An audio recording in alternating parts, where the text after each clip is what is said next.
Сәлем достар, бүгін осындай қызылшамен және етпен жасалатын ерекше дәмді әрі жеңіл жаздығы салатты дайындайтын боламыз. Барлық рецептісін описанияда қалдыратын боламын. Жасап көріңіздер және де комментарийға өз пікірлеріңізді жаза кетсеңіздер. Етті осындай жалпағынан тураймыз және терияки соусы қажет болады.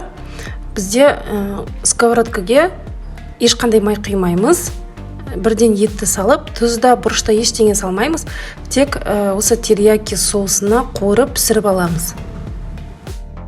Терияки соусын шамамен 1-1,5 ас қасықтай құямыз және жақсылап араластырып, қажет болса азғантай мөлшерде су құйып, бетін жауып, етімізді пісіреміз. Ет тез піседі, себебі жалпағынан туралғандықтан тез пісетін болады.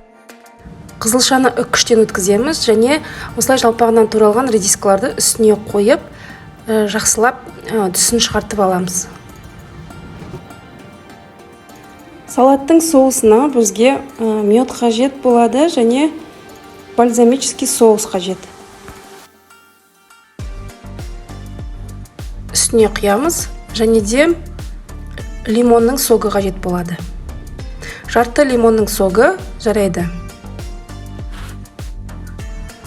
Барлығын бір ыдысқа салып, жақсылап араластырамыз. Міне біздің соусымыз дайын болды.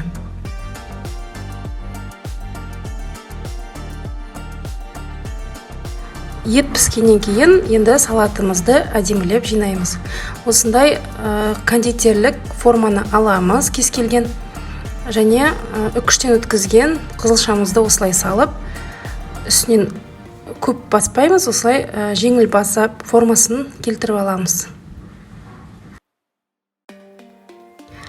Енді бізге балғын салат жапырақтары қажет. Оны осындай көлемде тураймыз және де ыдысымызға саламыз.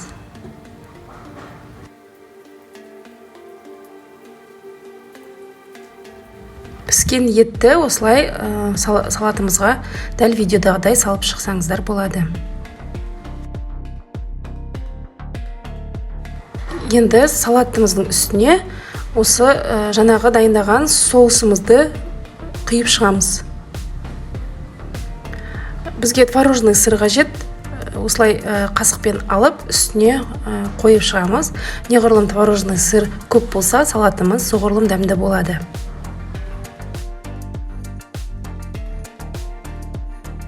Және кішкентай мөлшерде грек жаңғағын алып, қызылшамыздың үстіне турап шығамыз. Және бальзамический соусты осылай бетіне сеуіп шығамыз. Және де жаңағы боялған редискаларымызды әдемілеп бетіне қойып шығамыз. Мінекей біздің ерекше әрі өте дәмді жазғы жеңіл салатымыз дайын болды. Жасап көріңіздер және өздеріңіз ойларыңызбен комментарийда бөлісе кетсеңіздер. Достар, менің каналыма тіркеліп, лайк баса кетіңіздер. Ас болсын!